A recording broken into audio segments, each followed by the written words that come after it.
अस्सलाम वालेकुम नाज़रीन, मैं हूं नोमान खान और आप देख रहे हैं पाक अफेज। मामलात फिर से कशीदा होने जा रहे हैं। वज़ीर आज़म शहबाज शरीफ के सरबराही में पीडीएम यानी इत्तेहादियों के इजलास में एक बहुत बड़ा फैसले पर गौर किया जा रहा है और वो फैसला ये है कि 3 बड़ी अहम शख्सियात को तौहीन पार्लियामेंट के जुर्म में पार्लियामेंट के इस्तेहकाक कमेटी के सामने पेश करने पर गौर किया जा रहा है। वो 3 शख्सियात कौन है? और शहबाज शरीफ ने अब यूं लग रहा है कि जंग करने की मुकम्मल ठान ली है और वो जंग की मूड में है। वो आहिस्ता आहिस्ता अपनी तमाम तर चीज़ों को यूं नज़र आ रहा है कि वो सुप्रीम कोर्ट के खिलाफ हर किस्म की जारहियत का सामना करेंगे और वो सुप्रीम कोर्ट के फैसले को किसी तौर पर तस्लीम नहीं करेंगे। एक तो इस पर बात करेंगे, दूसरी तरफ सुप्रीम कोर्ट कोई जामिन नहीं है या कोई सालिस नहीं है कि जिसको ये हक पहुंचता हो कि वो हमारे माबेन मुज़ाकरात करवाए या हमें बज़ोरे बाजू टेबल टॉक पर बैठने के लिए कहें। सुप्रीम कोर्ट का जो काम है वो काम करते रहे। अब चूंकि शहबाज शरीफ ने भी ये कह दिया कि सुप्रीम कोर्ट का जो काम है वो काम वो करते रहे। और दूसरी जो बड़ी खबर है कि 3 शख्सियात को पार्लियामेंट के इस्तेहकाक कमेटी में बुलाने का फैसला किया जा चुका है। वो 3 शख्सियात कौन होगी ये आपके सामने रखेंगे और इसके साथ साथ सुप्रीम कोर्ट ऑफ पाकिस्तान कोई सालिस नहीं। आज के इस इजलास में बहुत सारी चीजें सामने आई हैं। पहली चीज यही आपके सामने रखते हैं जो शहबाज शरीफ साहब ने ये गुफ्तगू की है, खास तौर पर उनके इत्तेहादियों के सामने। वजीर आजम शहबाज शरीफ के ज़ेर सदारत हुक्मरान इत्तेहाद के इजलास में तौहीन पार्लियामेंट पर 3 शख्सियात को तलब करने के फैसले के हवाले से कुछ अहम चीज़ें सामने आ रही हैं। ज़राए के मुताबिक वज़ीर आज़म शहबाज शरीफ के ज़ेर सदारत इत्तेहादी जमातों का इजलास हुआ जिसमें मुल्क की सियासी सूरत हाल और पंजाब में इलेक्शंस के हवाले से सुप्रीम कोर्ट के अहकामात से मुतल्लिक के उमूर का जायजा लिया गया। ज़राए का ये भी बताना है कि इत्तेहादी जमातों के इजलास में जो अहम फैसले हुए हैं वो कौमी असम्बली के इजलास में पेश किए जाएंगे और कौमी असम्बली के इजलास में वज़ीर आज़म शहबाज शरीफ भी शरीक होंगे। ज़राए का ये भी बताना है कि पंजाब असम्बली के इंतखाबात के लिए जिस रकम का मुतालबा किया जा रहा था ऐवान इस पर गौर करेगा।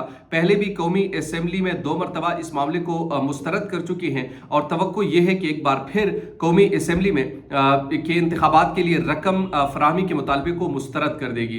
ज़राए का ये भी बताना है कि इत्तेहादी जमातों के इजलास में शरीक अरकान कौमी असम्बली की तरफ से महसूस किया जा रहा है कि 3 अफराद मुसलसल पार्लियामेंट की तौहीन कर रहे हैं। वो 3 अफराद कौन है मैं आपको बता देता हूं। एक चीफ जस्टिस उमर अता बंदियाल, दूसरी शख्सियत है जस्टिस एजाजुल एहसन और तीसरी शख्सियत जो कि मज़ाहिर अली अकबर नकवी जो जज है उन पर भी हैं और एक और जज भी हैं। लेकिन ये 3 बुनियादी शख्सियात हैं जिनको इस्तेहकाक कमेटी में तलब किया जाए। ये इत्तेहादियों की तजवीज़ है और ये तजवीज़ कौमी असम्बली में पेश कर दी जाएगी, उसके बाद फैसला किया जाएगा।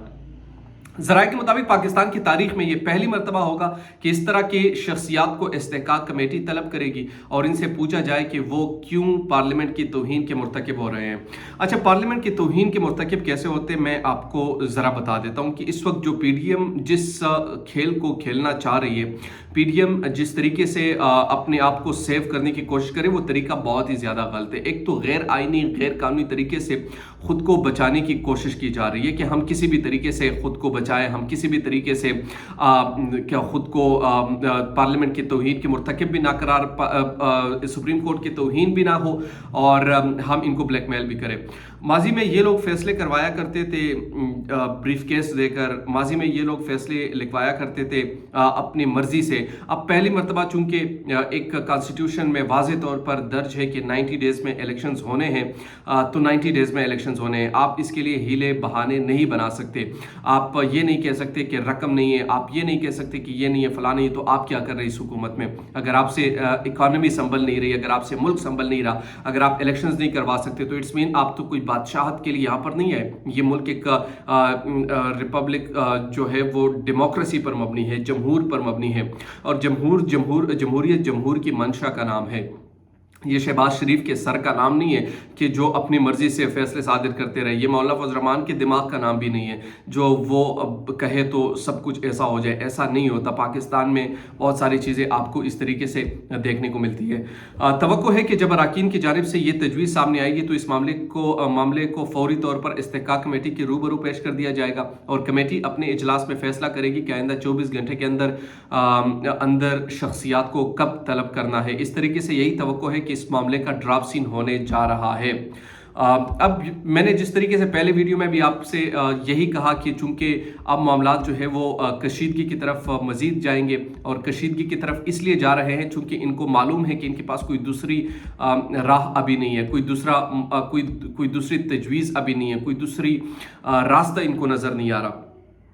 اس اجلاس میں شہباز شریف نے کہا کہ سپریم کورٹ کوئی ضامن یا ثالث بننے کا حق نہیں دے سکتے، یعنی انہوں نے کہا کہ ہم سپریم کورٹ کو ضامن یا ثالث بننے کا حق نہیں دے سکتے، شہباز شریف نے کہا۔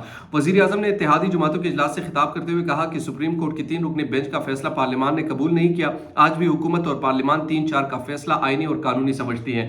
3-2 یا 5-2 کا فیصلہ غلط اور غیر قانونی، غیر آئینی ہے، لیکن سپریم کورٹ 3 رکنی بینچ کے ساتھ معاملات آگے لے جانا چاہتی ہے۔ کل اس بینچ نے الیکشن فنڈز کا جواب مانگا ہے۔ وزیر اعظم شہباز شریف کا کہنا تھا کہ پارلیمنٹ بالادست ادارہ ہے، اس کے فیصلوں کو تسلیم کرنا پڑے گا، یعنی پارلیمنٹ یعنی جو بھی یہ کہے کہ مطلب ہزاروں سال تک شہباز شریف ہمارے سروں پر حکمران بنے بیٹھے رہے تو یہ پارلیمنٹ کا فیصلہ ہے، تو کیا اس فیصلے کو قوم تسلیم کرے گی؟ قطعی طور پر اس طریقے سے نہیں ہوتا۔ کل اس بینچ نے الیکشن فنڈز کا جواب مانگا ہے اور وزیر اعظم شہباز شریف کا کہنا تھا کہ پارلیمنٹ بالادست ادارہ ہے، اس کے فیصلوں کو تسلیم کرنا پڑے گا۔ الیکشن فنڈز کا معاملہ دوبارہ پارلیمان میں آئے گا اور وہی سے اسے حل کرے گی۔ کسی بھی ممکنہ عدالتی فیصلے کے پیش نظر پارلیمنٹ فورم کا استعمال کیا جا سکتا ہے۔ وزیر اعظم شہباز شریف کا کہنا تھا کہ میں یا آپ کو سپریم کورٹ کے ضامن نہیں بنانا چاہیے۔